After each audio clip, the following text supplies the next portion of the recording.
I remember I lived at Sogenji, a temple in Japan, for quite a while, and I was doing what Lauren and Aaron are doing. I was in charge of the chanting.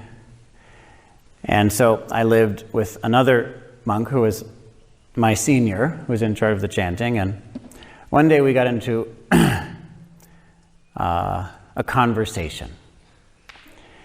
And like you all, our relationship was like any relationship in a monastery. We liked each other and got along very well, and we didn't like each other and didn't get along at all. You all know what I'm talking about. And so on that particular day, our conversation veered in the direction of disagreement. And I was saying, we need to get out there and change the world. Yes? Resonates for some of you, doesn't it? We need to get out there and change the world. What are you doing here? We've got to make a difference. He said, no. We have to leave the world alone and let it heal itself. If you get all involved in the world, you're just going to make more problems. And I said, make more problems? Are you kidding me? We have to solve the problems. People aren't doing enough. People like you are just lazy, sitting here in the monastery. That it's the people who are going out there and trying to do all this that are making the problems. No, it's the people doing nothing, who are just going along with things, who are making the problems. We had a big fight. And at the end of our fight, he, who was wiser than I, apologized. And because of that apology, I thought about that conversation for a long time. And at this point, I don't agree with either position.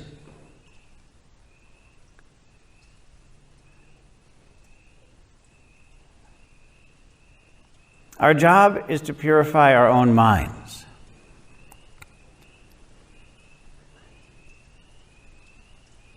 Because these peepers teach us how to do that, we honor them.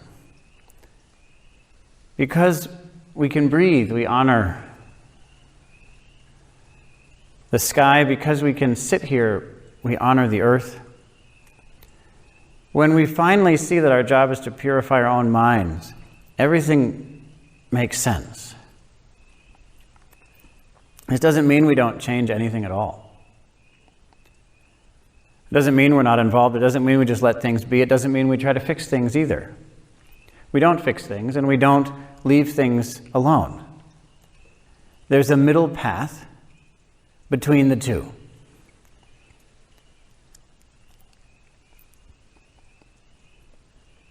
That doesn't mean that we can fix everything.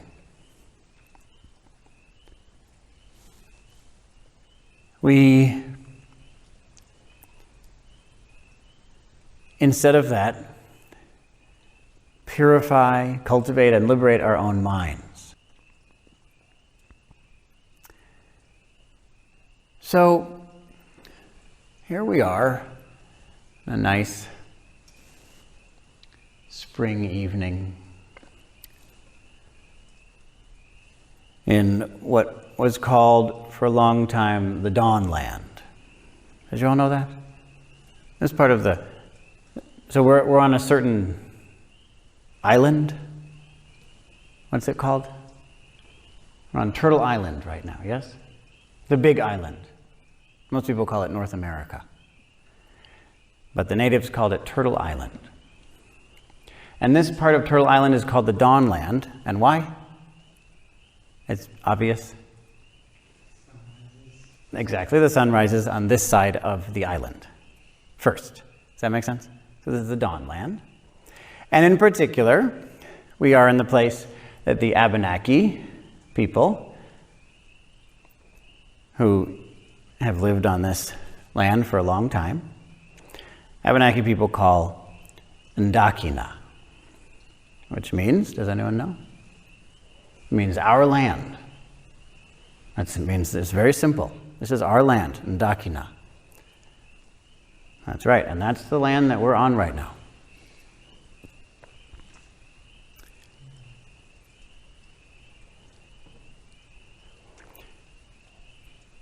And the Abenaki have taught for a long time the wisdom of nature, the wisdom of all living things, the wisdom that the animal people, the Olembak, the animal tribes, the animal nations, the animal people, the wisdom that they have to teach us.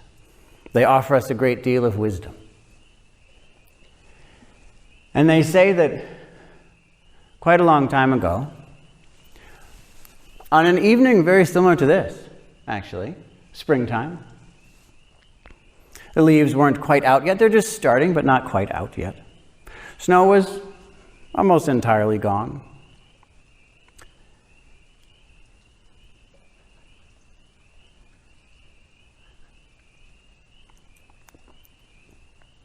The peepers were peeping. Yes?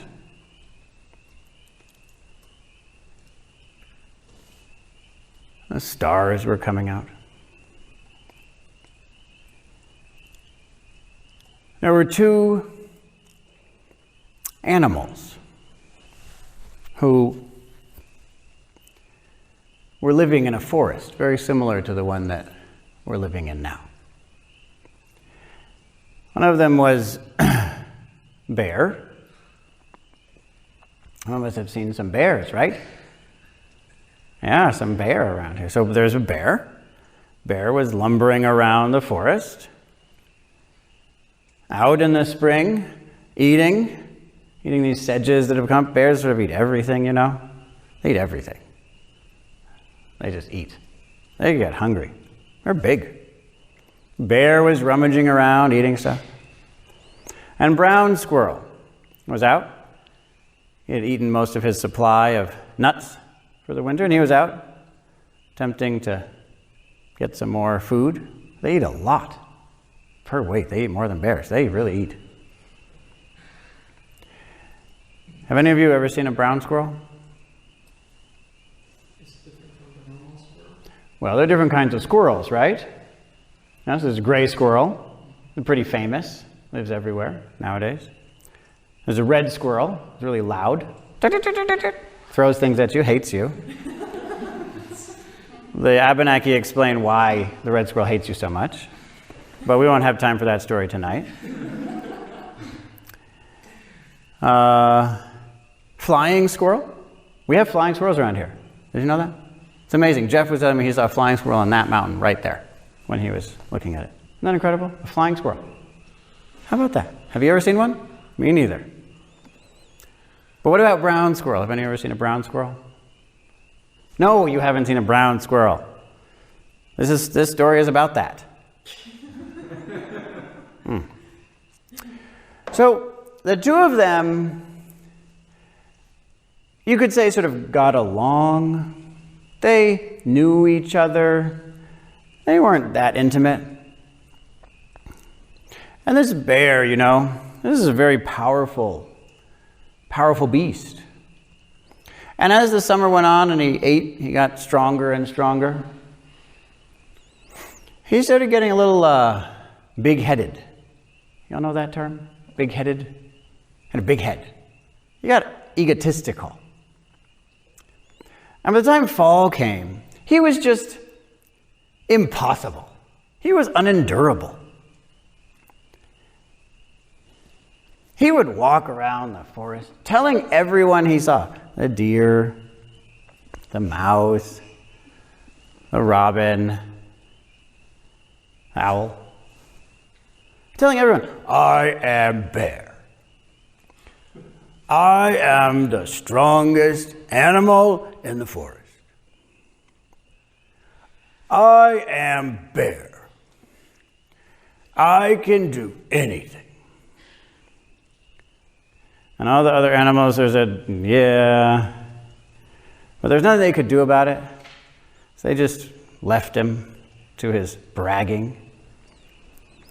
But eventually, by the time fall came, the leaves had come down off the trees again. It was like this again, but snow hadn't come yet.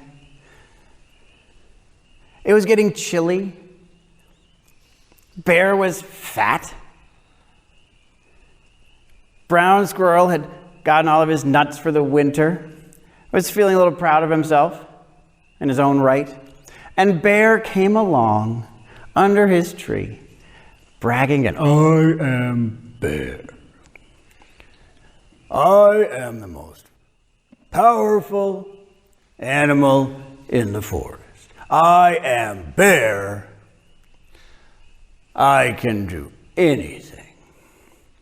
And brown squirrel just couldn't take it anymore. You can imagine, right? We all know what this is like. So brown squirrel up in his tree, still a little bit safe, you know. He said, can you really do anything?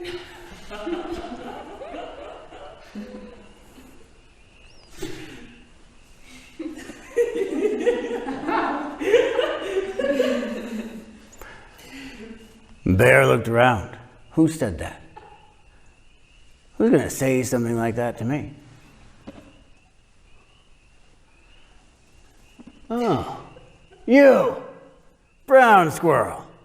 Yes. What did you say? I asked if you could do anything. Well, yes. I am bear.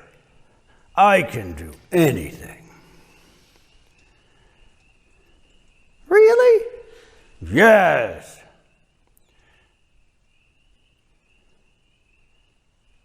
Anything?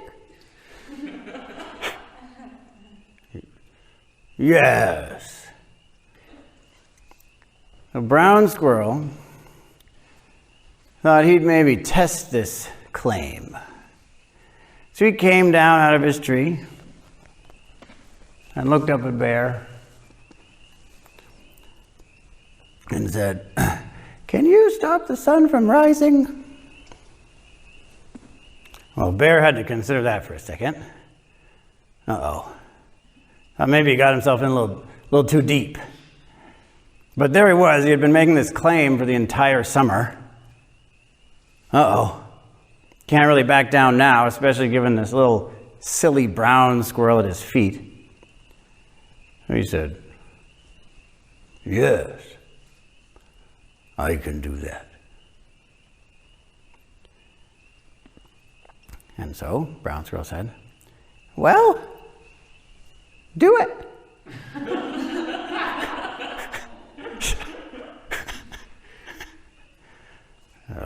Okay, I will.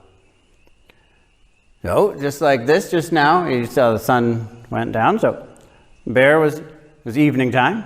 Bear looked through the trees.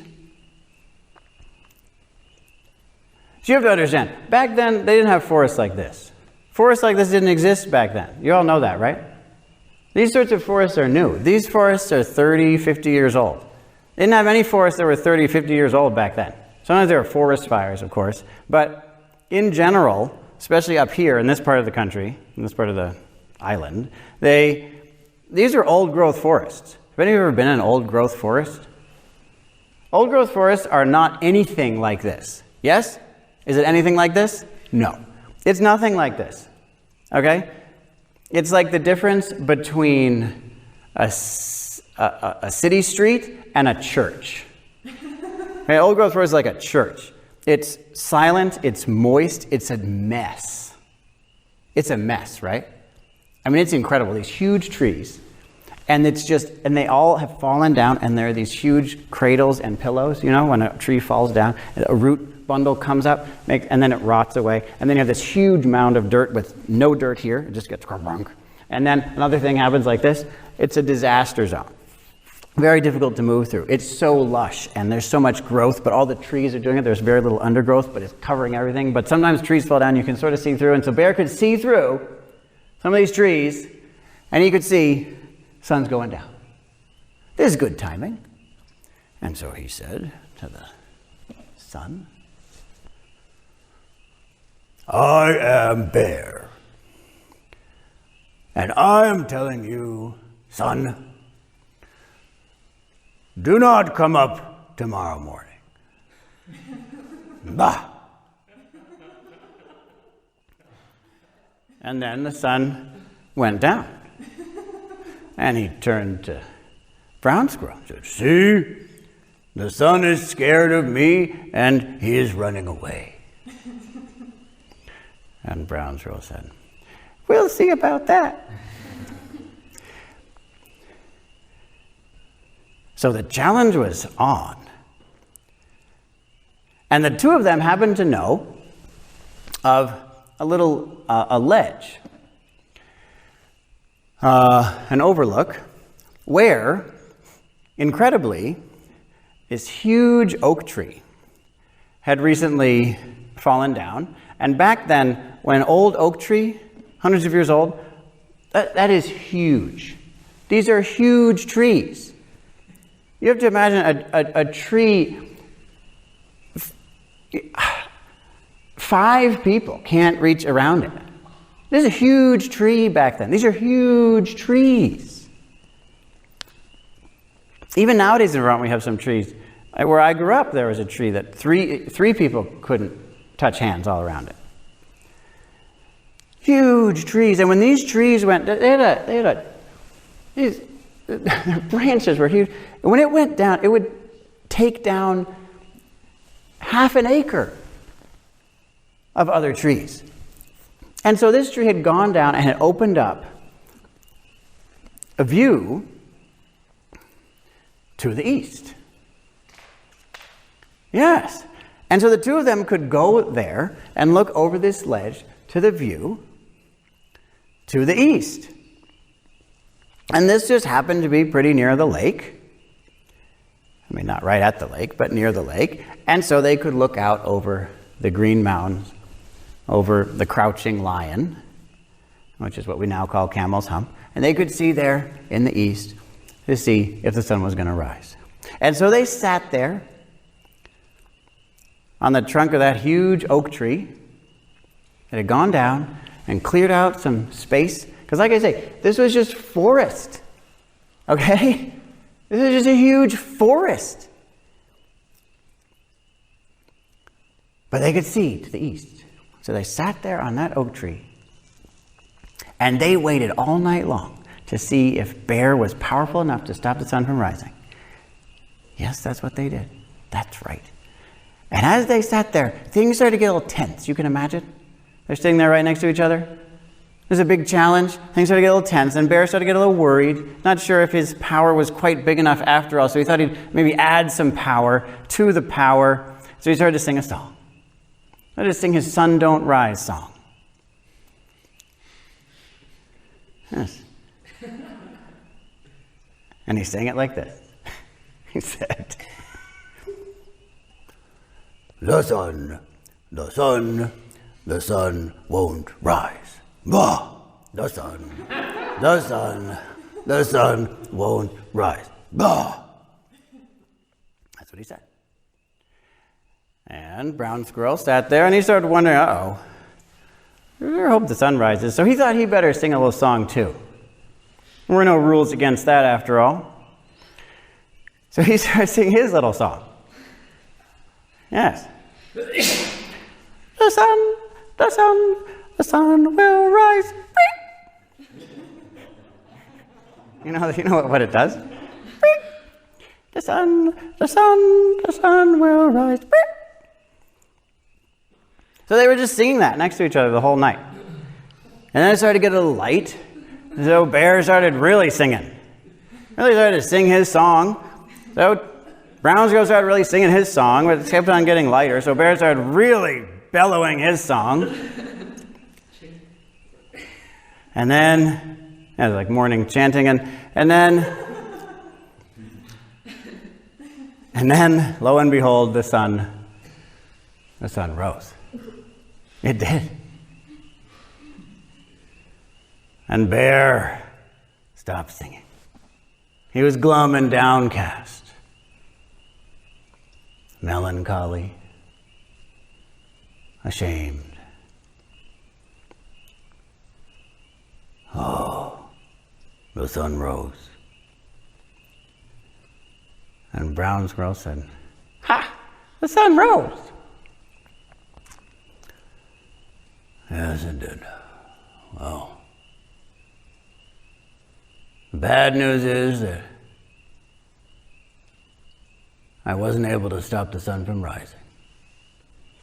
But the good news is you won't live to tell anyone about it. And he put his paw right down on Brown Squirrel. He was gonna crush him and pick him up and eat him. Because as they say, bears eat anything. But Brown Squirrel was clever, did you notice? He's a clever little guy. And so he said, wait, Bear, I think it's reasonable if you eat me. But first, if you take your paw off of me, I will apologize. You deserve to be apologized to. You've been through so much. Wouldn't it feel good if I just said sorry and showed that I know that I'm wrong? And Bear thought, actually, yes. That would be nice. This silly, stupid brown squirrel should apologize to me, so powerful and strong. This is a good point. And so he took his paw off of Brown Squirrel for an apology. But what did Brown Squirrel say at that moment? He said, "Burp!" And he scurried away. He got out of there. That's right. He scurried away. He went. He's quick. These little guys are fast. But Bear's fast too. Oh, Bear's quick. And so he went, but Bear went. And he went towards his hole, but Bear went after him. And Bear was lumbering along, but bears can go fast, even if they lumber. But these little brown squirrels can go fast, even if they're small. And they were going. And Brown Squirrel jumped right into his little burrow, right as Bear dropped his claws upon him. And his four claws scraped the back from the back of his neck all the way down his back. 4 claw marks. But he got away. He got into his burrow.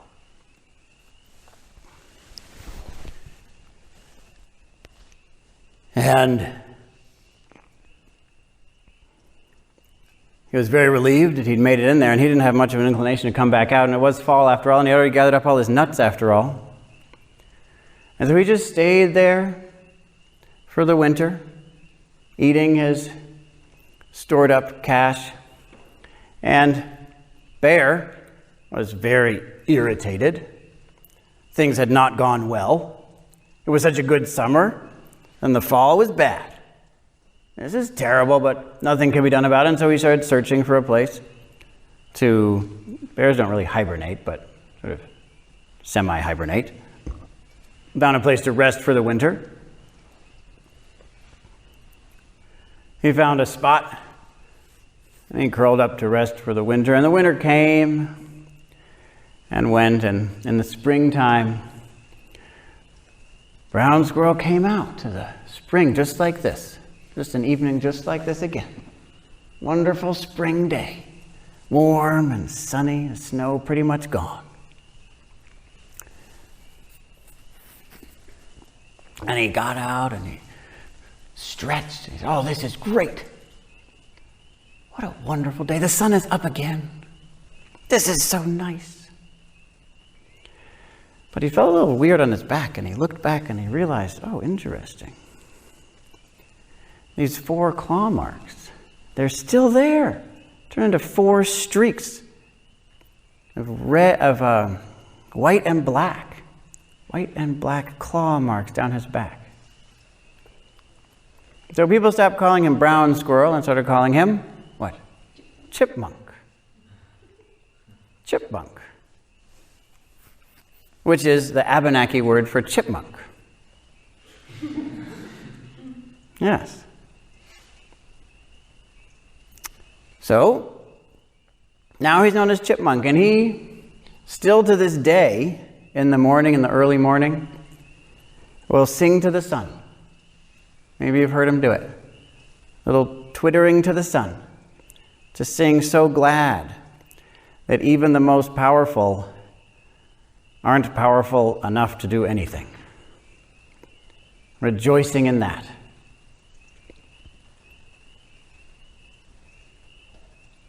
And Bear, as you know, he gets up really late.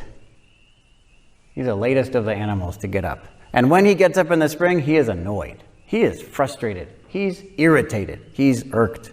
He's mad. Because he sees that the sun came up again, he didn't do it again. He has to remember back when Chipmunk fooled him, tricked him, outsmarted him, embarrassed him, humiliated him. And so you don't want to get in the way of a bear in the springtime.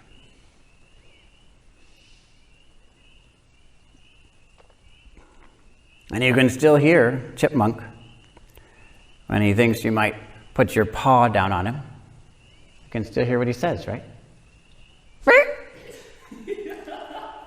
And he runs away. Quick.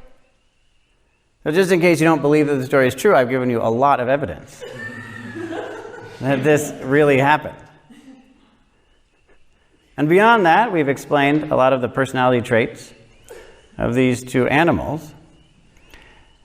And beyond that, we've explained this text.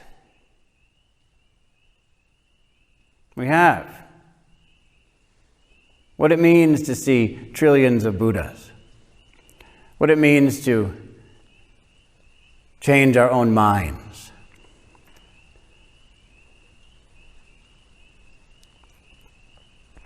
what it means to live in great compassion.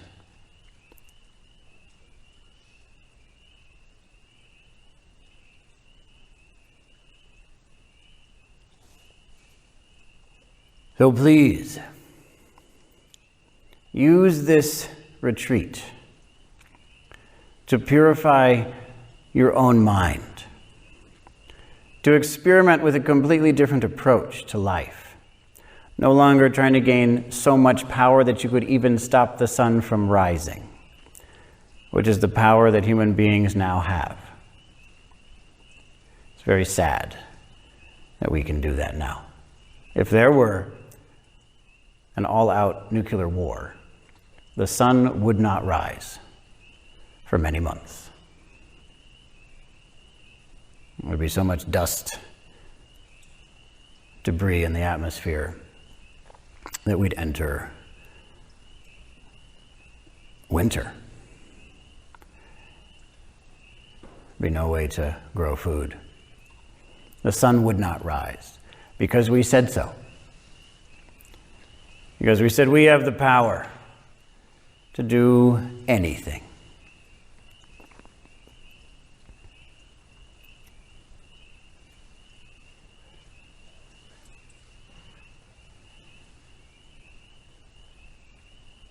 This is our chance to let go of that power. To sit here and receive exactly what happens without trying to change it and simply purify our minds. Take this as a chance to not attack, manipulate,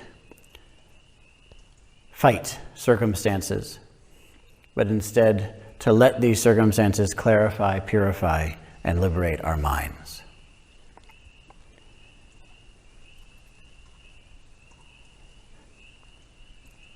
This is our chance to actually apply these techniques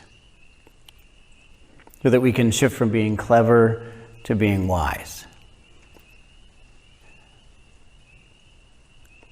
So we can shift from being in conflict with life on earth to having compassion for life on earth, honoring and making offerings to all of these Buddhas with our lives, with great zeal, providing the necessities of life to all living things. That is possible for us. It's true that we human beings, we like to say, I am human. I am human. I can do anything. We love to say that. We love to say it. A lot of the time we enter this path in order to say that even more. We enter this path in order to get away from everything and do nothing. We use it as an excuse to not face the problems of the world. But here, we practice the middle way between the two. We're not avoiding the world, we're at the center of the world. And we're not fixing the world, we're serving the world.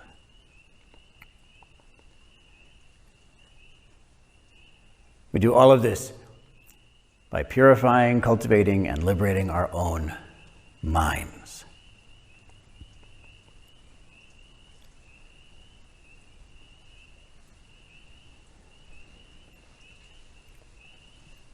In this way, we walk the middle way of wisdom and compassion.